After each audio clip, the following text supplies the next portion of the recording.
Muchas gracias, aquí estoy. Buenos días para todos. Tal vez don Randall o don Carlos, en cuanto a la dinámica del grupo, quería saber si hay algún indicio de que desde el registro se le diera algún tipo de colaboración a estas personas o si no es el caso en esta oportunidad. Y si las personas afectadas eventualmente se llegaban a percatar tanto a los que despojaban de las propiedades como quienes las recibían de buena fe de lo que estaba sucediendo.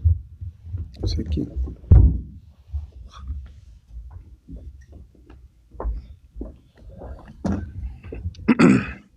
Participación de funcionarios del registro público no se encontró. Eso es importante porque en realidad todo el ardid o toda la estratagema la hacían a nivel de notarios. Entonces, no, para el registro público entraban las escrituras como si fueran ciertas, como si fueran verdaderas. En cuanto a la otra pregunta, lo que te tengo que decir es que algunas personas se dan cuenta de la situación y ponían denuncias, otras a la fecha no se han dado cuenta de lo que ha sucedido, y otras personas inclusive se habían afectado directamente por el tipo de negocios que se hacían. Por ejemplo, ellos tenían una propiedad que la obtenían ilegalmente y posteriormente a cambio de esa propiedad recibían buses. Esos buses ellos los tomaban y los vendían a otros empresarios y estos empresarios pues más bien resultaban afectados porque le estaban dando buses comprados de una propiedad que no era de un origen lícito. Incluso se tuvieron la desfachatez de denunciar a los propietarios de estos buses en un caso particular. Entonces, es una organización que tiene sus formas bastante articuladas para, en apariencia, cometer todo este tipo de criminalidad. Seguimos con Andrés Ullón, de Diario Extra. Buenas tardes, por aquí. Buenos días, más bien. En días anteriores se detuvo un juez de la República. Ahora estos funcionarios han logrado saber por qué estos funcionarios del Poder Judicial se están pasando de bando. ¿Son amenazas o más bien son comprados por la criminalidad? ¿A quién la pregunta? ¿A usted, don Randall, o a don Carlos? Bueno, en este caso, para hacer una recapitulación, se han detenido un técnico judicial en Punta Arenas, se detuvo también se imputó a una técnica judicial en un caso de Setena hace poquito. Ella ha hecho ascensos como fiscal en su momento y también como defensora. Se detuvo a 3 jueces de la República el viernes pasado y junto con 3 fiscales más, y se detuvo ahora a un juez de la República junto con una técnica judicial, un técnico de la defensa pública y un técnico de archivo criminal. En todos estos casos, el denominador común siempre ha sido la compra de conciencias de los grupos criminales que intentan de alguna forma obtener información privilegiada, obtener información de causas en proceso y que les sirva o les convenga para mantener la actividad criminal. No hemos encontrado todavía, que es la otra posibilidad, algún tipo de intimidación o de señalamiento para que las personas bajo una coacción entreguen o faciliten información. Cuando recordamos algunos casos bastante importantes como Cochinilla u otros casos, recordamos que en esos momentos habían también otras motivaciones, no solamente económicas, había motivaciones también sexuales que facilitaban estos grupos criminales. Entonces, no solamente es el dinero, sino lo que la persona, digamos, le motiva para poder ser tentado por la corrupción. Tal vez, don Orlando, si me enfatiza en qué aspectos está haciendo el Poder Judicial para evitar este tipo de actos. Está la ministra de régimen disciplinario, lo del régimen disciplinario que se quiere hacer, la de ley.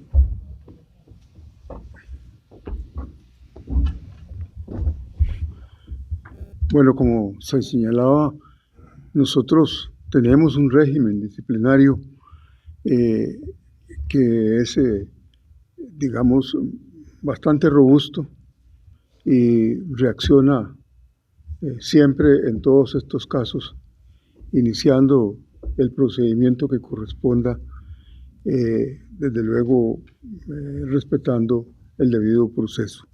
Como le decía, hemos estado preocupados por este tema y por esa razón es que vamos a presentar en breve a la Asamblea Legislativa un proyecto de reforma de ese régimen con el fin de hacerlo más expedito, más eficiente. Eso es lo que nosotros hacemos en cuanto a los hechos que constatamos, pero también tenemos medidas preventivas en lo que es la selección del recurso humano a través de investigación de vida y costumbres de las personas que aspiran a ingresar al Poder Judicial. No obstante eso, algunas veces constatamos que personas que están pretendiendo ingresar al Poder Judicial tienen ya de antemano algún nexo con el crimen organizado. Así lo vimos no hace mucho con alguna persona que estando con los elementos interinos, pues es detenida por el OIJ a raíz de una investigación llevada a cabo. Esa persona todavía no tiene nombramientos en propiedad, pero está aspirando. Pero la verdad es que nosotros nos preocupamos mucho por lo que es el examen de la vida y de las costumbres de las personas, no solo en forma manual, como se dice, con investigaciones que hacen trabajadores sociales y psicólogos, sino también a través de mecanismos informáticos, ¿verdad? Con programas informáticos que nos permiten rastrear pues los antecedentes de las personas que están pretendiendo ingresar aquí al sistema. Seguimos con el colega Dilén de La Nación. Buenos días, don Randall. A mí me gustaría saber si entre los detenidos hay 2 hombres de apellidos Chávez Arias, hijos del empresario Omar Chávez. Y asimismo me gustaría saber cuál fue la participación de ellos dentro de esta organización. Y también si parte de las víctimas de este grupo es un señor llamado Manuel Álvarez Méndez, quien desapareció en el 2018.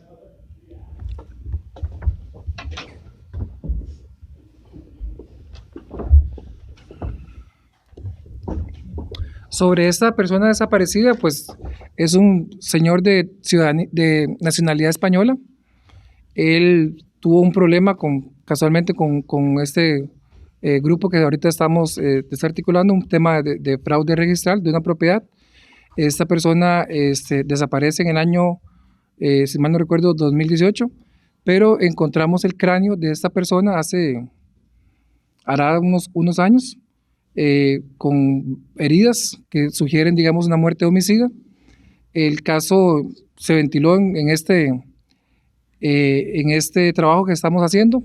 Sin embargo, no te podría dar más detalles porque estamos trabajando, estamos tratando de determinar algunos puntos ahí que nos quedan pendientes, pero hay una correlación, digamos, es un español y los otros 2 cabecillas son españoles, hay un tema de fraude registral de por medio y es una muerte homicida. Entonces, lo estamos trabajando para determinar qué se puede vincular con respecto a esta situación, pero eso es lo que te podría decir. Sobre los otros sujetos de apellido Chávez Arias, no te podría dar de momento más detalle. Seguimos con José Adelio de CR Hoy. Buenos días. Yo tengo varias consultas. Uno con respecto al tamaño del caso y a la aplicación de GEDO. Tal vez, don Carlos, si nos puedes detallar un poco más si este es el primer caso que se tramita bajo GEDO que no corresponda a narcotráfico o sicariato. Y también si es uno de los allanamientos más grandes en la historia del OIJ, si tienen ustedes registro de eso a sabiendas de la cantidad de detenidos y también de la cantidad de allanamientos.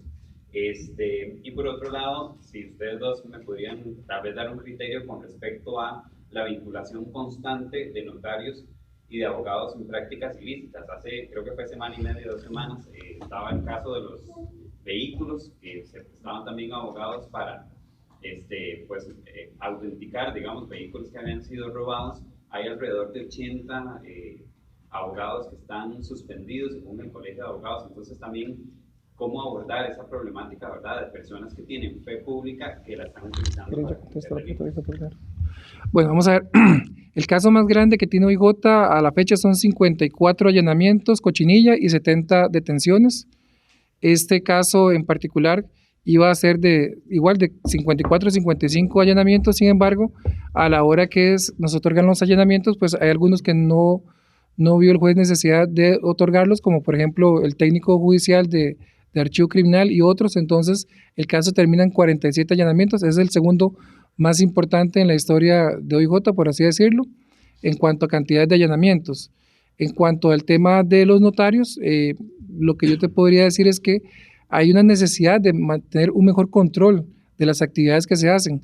En este caso, pues, pudimos ver que se prestaban los protocolos, una situación que ya es altamente conocida y altamente regulada, pero que siempre se da. Y hay un aspecto ahí que tal vez de pronto me gustaría comentarlo. Hay un tema con altas figuras de gobierno que llenan una declaración de bienes. Y en este caso, pues hay un alto crecimiento de este juez. Entonces hay un tema ahí de fondo que necesitamos revisar, qué tan efectivas son esas declaraciones de bienes para poder determinar o poder fijar situaciones como estas.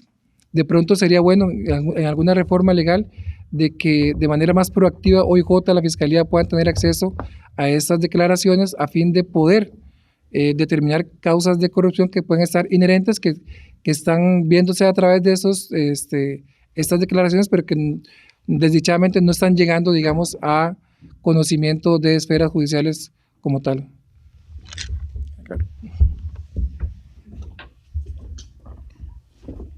Bueno, la jurisdicción especializada en delincuencia organizada prácticamente tiene un año. Como ustedes saben, la ley estipula que es el fiscal general quien dirige, en este caso, las investigaciones a esa jurisdicción, quien las autoriza. Esta ha sido una labor bastante ardua. Hemos tratado de llevar todas las causas de crimen organizado posibles a esta jurisdicción. No obstante, la misma ya tiene, podríamos decirlo así, un colapso, porque evidentemente los recursos no son suficientes. Esta causa, por el volumen y por la importancia, por incluso garantizar la seguridad jurídica de las personas, los propietarios, el monto de dinero, la cantidad de propiedades, nosotros la enviamos a esta jurisdicción especializada. Está siendo tramitada por una fiscal coordinadora y 2 fiscales auxiliares. Obviamente hacen un trabajo encomiable, bastante fuerte durante todo este lapso, pero definitivamente ellos no podrían dar abasto con más causas de este tipo. Es un, llamémoslo así, un megacaso. Es como si reuniéramos aproximadamente 40 casos grandes y los hiciéramos en uno solo, y para eso contamos como le digo, con escasos recursos, pero definitivamente con personas muy especializadas, muy comprometidas en el Ministerio Público, y que están realizando un excelente trabajo, que hoy por lo menos materializamos esta parte de los allanamientos, y que pretendemos que en un periodo igual de tiempo o relativamente corto, estemos hablando tal vez de un año, podamos estar formulando requerimientos conclusivos y solicitando la apertura de juicio, que también, como les digo, por ser una jurisdicción especializada y que cuenta con pocos recursos, que de inicio se pensó que eran tal vez los adecuados, pero ahora en la práctica vemos que no son suficientes. Podríamos estar hablando de un juicio tal vez dentro de unos 2 años, 3 años. Esa es parte de la realidad que contamos también en esta jurisdicción. Pese a los recursos que se nos dotaron, ya podríamos decir que no son suficientes. Pero por parte del Ministerio Público se va a hacer todo el esfuerzo y se sigue haciendo todo el esfuerzo. Igual resaltar que no vamos a tolerar ningún acto de corrupción, sea de quien sea, y eso es parte de del compromiso que tenemos en la Fiscalía General y de todos los fiscales. Carlos, perdón, nada más un detalle. Si es la primera causa no relacionada al narcotráfico que es pasada a Hedo. Sí, efectivamente, es como lo dije al inicio, es una causa que no tiene que ver con narcotráfico, que tenía que ver con fraudes registrales, y que decidimos que, como lo dije anteriormente, por el volumen, por la cantidad de personas, por el daño social, por el daño económico, fuera a la jurisdicción especializada. Seguimos con David Quintana de Ticavisión. Gracias. La pregunta es para don Randa. Un video que yo hoy justo mencionaba con preocupación Bitcoin, hizo una pausa. Están investigando algunos casos relacionados a este tipo de transacciones que podrían estar planteando. Y para el fiscal, sé que todo sistema judicial no es inmaculado, no obstante, todos los casos que relacionaba también el colega de la Nación indica de que es la punta del iceberg apenas esto y que podrían haber otros casos relacionados a corrupción dentro del sistema judicial. Si me contesta eso, gracias. Bueno, las criptomonedas, el Bitcoin es una de las tantas monedas que existen. Las criptomonedas llegaron para quedarse. En la actualidad es una forma muy fácil de poder adquirir dinero y poder legitimarlo dentro del sistema bancario nacional o entre cualquier otra forma de regularización de los dineros. Ya lo hemos visto en diferentes casos, el tema de las criptomonedas, lo hemos visto en secuestros, lo hemos visto en este caso, y este caso tiene una particularidad porque los grupos criminales utilizan lo que se llama un mixer. El mixer lo que hace es que agarra una criptomoneda y las divide en muchas criptomonedas, pasan por diferentes etapas y al final vuelven hacia la misma persona en una sola criptomoneda. Entonces, eso es algo común que se está usando ahorita. Por dicho, tenemos la tecnología para hacer esa trazabilidad de esos dineros. Hay que recordar que a pesar de que se crea que es algo que está en el ciberespacio, pues tiene esa posibilidad de ser trazable, a diferencia del efectivo, que el efectivo sí no es trazable. Entonces, nosotros tenemos por dicha el músculo, la posibilidad de hacer toda esa trazabilidad de los dineros a través de las criptomonedas, y es algo que cada vez más usualmente se está usando, no solamente para casos de fraude registral, para, por ejemplo, pagos de lo que es venta de droga o transporte internacional de droga. Lo más usual es que se haga ahora con bitcoins, o en realidad, como digo, bitcoins es un tipo de moneda, con criptomonedas, porque para un grupo criminal no es tan fácil trasladar 5 o 10 millones de dólares hacia Costa Rica, pero a través de una criptomoneda pues lo hacen inmediatamente. Entonces es parte de la realidad que estamos teniendo en la actualidad. Seguimos con... ¿Me falta sí, perdón. Bueno, por parte del Ministerio Público, nosotros investigamos todas las denuncias que se nos presenten contra cualquier funcionario, sea judiciales o no sean judiciales. Es parte de nuestra labor. Incluso le puedo decir que estamos siendo proactivos por parte de la Fiscalía en ese sentido. ¿Y a qué me refiero? Hemos solicitado a diferentes cuerpos policiales, incluso a nivel interno del mismo Ministerio Público, a diferentes personas que nos hagan llegar información de funcionarios que se cree que andan en corrupción o que están en corrupción. Y ahí es donde entramos, como le digo, de manera proactiva. Vamos a realizar las investigaciones que correspondan y determinar si existe responsabilidad de ellos. Obviamente en las causas como esta, que por añadidura, llamémoslo así, se sorprendió a personas funcionarias judiciales y personas funcionarias públicas en corrupción, nosotros vamos a ejercer la acción penal como corresponde, y vamos también a tratar de que estas personas no ejerzan más la función pública. Seguimos ahora con Sócrates Colindres de Despertar CR. Muy buenos días, señores, colegas de la prensa. Don Randall, ustedes manejan muy bien la estadística.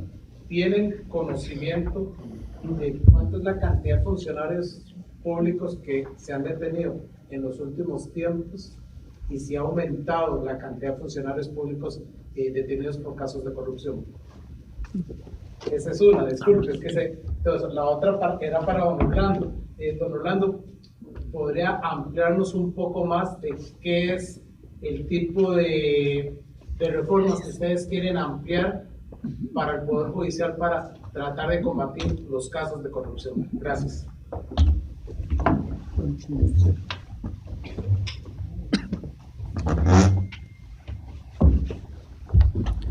Estos casos que ahorita son mediáticos, son bastante conocidos a nivel de opinión pública, pero no son los más usuales.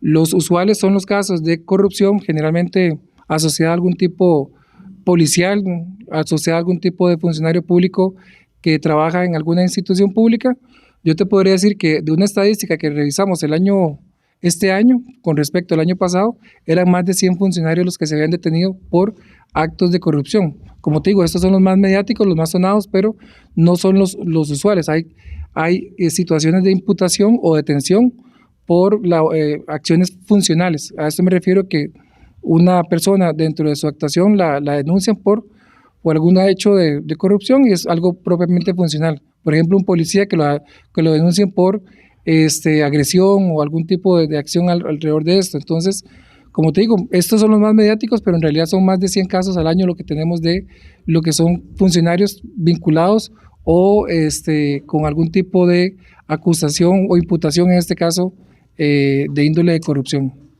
¿Han crecido o no han crecido? De la comparación que hicimos anda muy similar. Muchas gracias.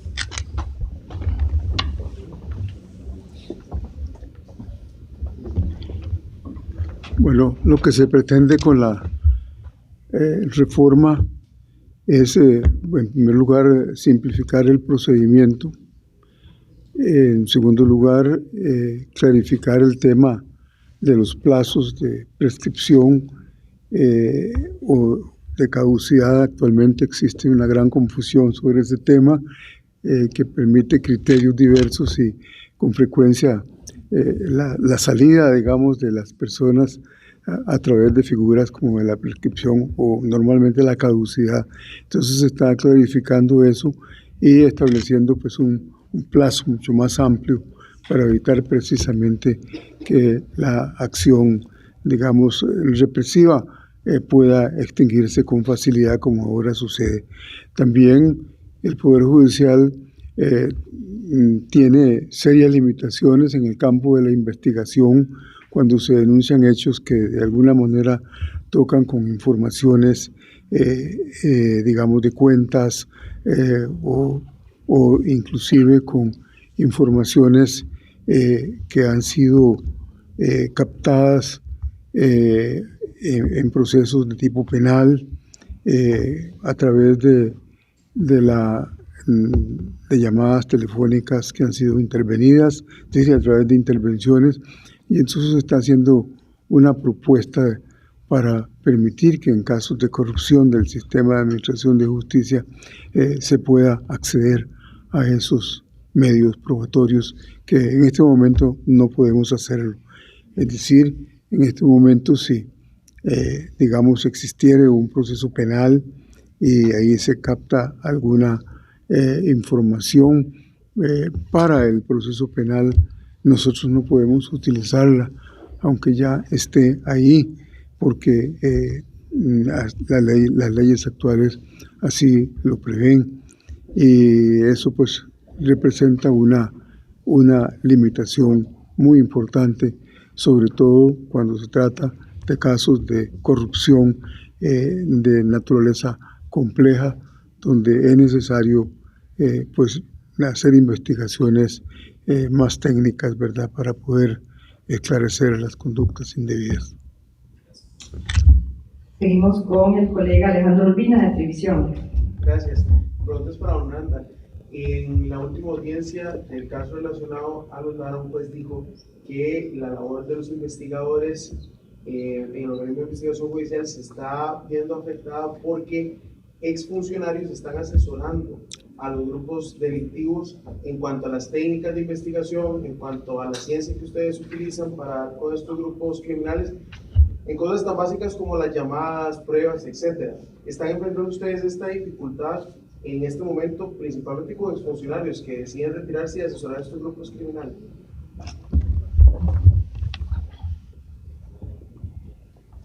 Es como una silla vacía.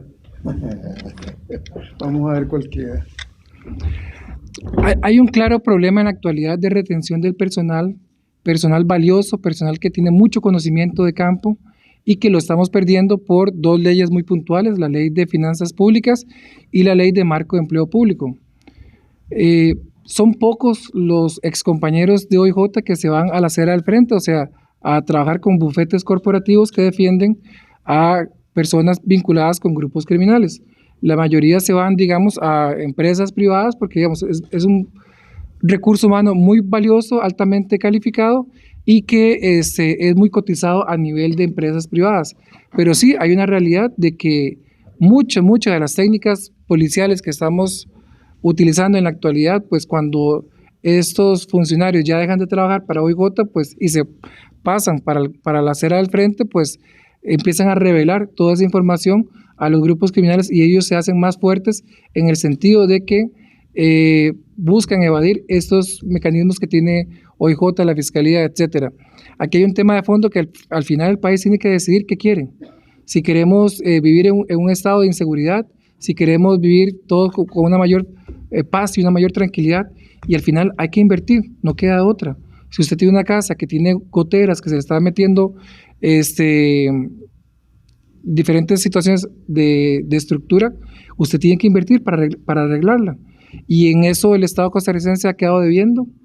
Hay una grave problemática de inseguridad en el país y para nosotros es sumamente importante poder retener este personal, que se mantenga en el OIJ como lo ha hecho durante muchos años y que es hasta que empiezan estas leyes, las dos que mencioné, que empiezan a irse los compañeros de OIJ. Entonces, es un tema sumamente importante, no solamente para OIJ, Fiscalía, Judicatura, etcétera. Entonces, el país tiene que replantearse lo que quiere a nivel de mediano y corto plazo para que esas personas sigan dentro de la institución y se puedan resolver casos tan graves, tan oprobiosos, como los femicidios que han habido últimamente, en los cuales los femicidas esconden los cuerpos de las mujeres, ¿verdad? Y dificultan aún más la labor policial, que al final logramos dar con los cuerpos, que al final logramos dar con todo eso, pero siempre es una problemática asociada. Seguimos con el colega Roger Espinosa de Canal OPA. Buenos días. Viendo la situación que se presenta, que son alrededor de 100 propiedades, ¿verdad?, que fueron, se apoderaron esta organización, ¿qué tan sencillo es realizar este tipo de delitos registrales o por el contrario, esta organización estaba tan bien conformada que a ellos se les facilitó este tipo de situaciones de pues, falsificar las escrituras de todas esas propiedades? ¿A quién? Sí, bueno, vamos a ver, lo que usted ocupa es un notario que dé fe de que está vendiendo la propiedad.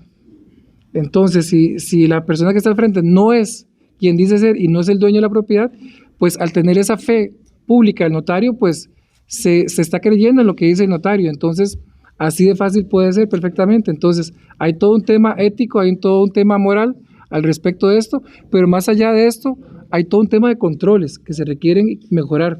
Ya esto no es nada nuevo, siempre han habido problemas de fraude registrales y siempre se están dando estas situaciones con ciertos notarios que traicionan el juramento que hicieron en algún momento de velar por los ideales de justicia y los ideales también de la transparencia. Entonces, en realidad la problemática está asociada más que nada a esa traición a la confianza que se le depositó en su momento al notario. Seguimos ahora con Daniel Paja de State TV. Buenos días. Don Orlando, estas detenciones de funcionarios por supuesta corrupción, ¿lo ve usted como una crisis interna? Y no sé, don Carlos, ¿fortalecerá usted la Fiscalía Anticorrupción dado estos hechos que ya tocaron conocer?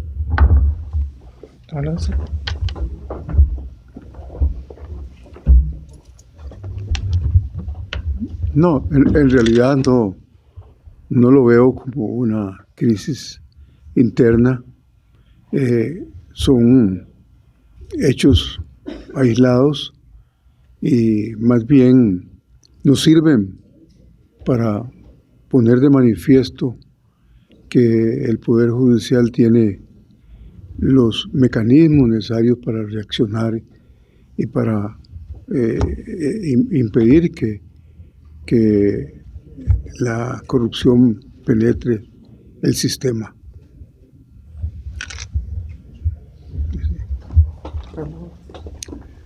Vamos a ver quién queda al final.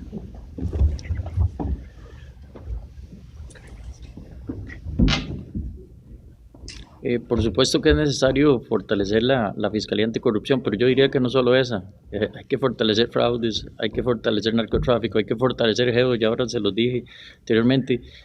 Se crea una jurisdicción, se le dote personal, pero prácticamente por la dinámica de los juicios, por lo grandes que son, no tenemos la capacidad de que esta jurisdicción atienda todos los casos de crimen organizado, y van a tener que mantenerse muchos en la jurisdicción ordinaria. Definitivamente es parte de lo que hemos venido diciendo ya durante mucho tiempo.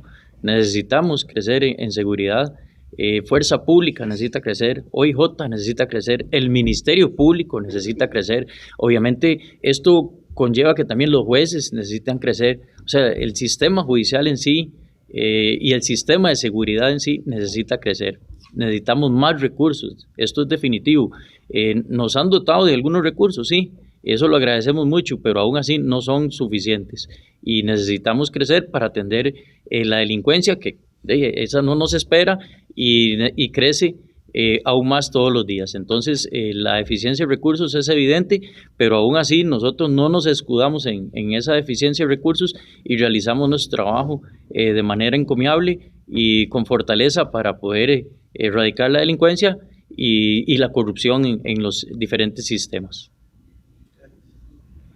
Tenemos una pregunta más de los colegas de Diario Extra. Sí, muy buenos días. Para ver si nada más se nos resumen un poco sobre este caso en particular, en el que ya varios funcionarios judiciales están involucrados. ¿Qué piensan hacer ustedes con respecto a este tema, en donde ya la semana anterior también se habían detenido 6 funcionarios judiciales que estaban involucrados en una organización criminal, al parecer? ¿Para qué? ¿De qué fue eso? Bueno, para nosotros es preocupante siempre la corrupción, sea de donde sea, pero con mucho mayor razón nos preocupa la del Poder Judicial. Nosotros realizamos un trabajo, como lo digo, bastante fuerte, intachable. En ese sentido, no vamos a tolerar la corrupción de ningún tipo. Vamos a ser fuertes en la persecución de los delincuentes y sobre todo de las personas que trabajan para el sistema, ya sea el sistema, me refiero en general, poder legislativo, poder ejecutivo, poder judicial, que se vean involucrados en corrupción. Y definitivamente vamos a seguir dando nuestro mejor esfuerzo, realizando las investigaciones de manera sólida para poder acabar, por lo menos, lo digo a nivel interno, con este tipo de actos delictivos. Seguimos con una consulta de Canal 8 de Cristina Hidalgo.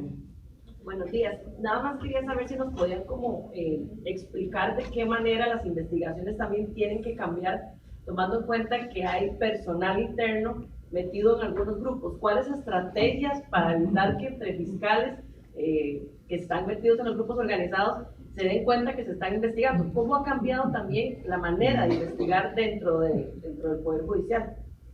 Bueno, no le puedo dar mucho detalle porque estaría prácticamente revelando nuestras armas, pero sí le voy a decir que en este caso en específico hubo una gran estrategia tanto del organismo de investigación judicial como en la misma fiscalía.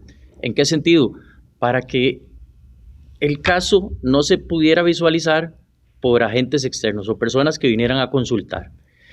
Como lo dijimos al inicio, ya había aproximadamente 24 causas en la Fiscalía de Fraudes que posteriormente hacen este megacaso, y para que las personas involucradas en esta investigación no se alertaran, tuvimos que manejar algunas estrategias, no voy a revelar cuáles, pero tuvimos que manejar, reitero, estrategia en ese sentido para que esa información de que estábamos investigando este caso y que ya no era simplemente 24 casos aislados en donde ya se nos iba a dificultar la investigación y que lo íbamos a hacer como un modus operandi en una sola causa, no se revelara a terceras personas. Incluso parte de esa actividad o ese secreto que mantuvimos es lo que logra de alguna u otra manera también visualizar que 3 funcionarios o al menos 4 funcionarios consultaron específicamente si existía una causa al respecto. Y eso fue lo que desató también que nosotros abriéramos causa contra 4 personas que de alguna u otra manera fueron utilizados por la organización para consultar si ellos estaban siendo investigados. Y es ahí como también, bueno, estas personas obviamente realizaron actos delictivos para esta organización, como era esa, alertarlos de que estaban siendo investigados, pero nuestros controles, el sigilo que tuvimos para tramitar esta causa, bueno, hasta el día de hoy se mantuvo intacto.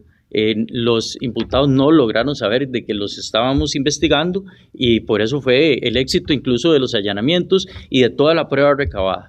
Y esto aplica a partir de ahora, don Carlos, tomando en cuenta que en cualquier caso puede haber un funcionario involucrado.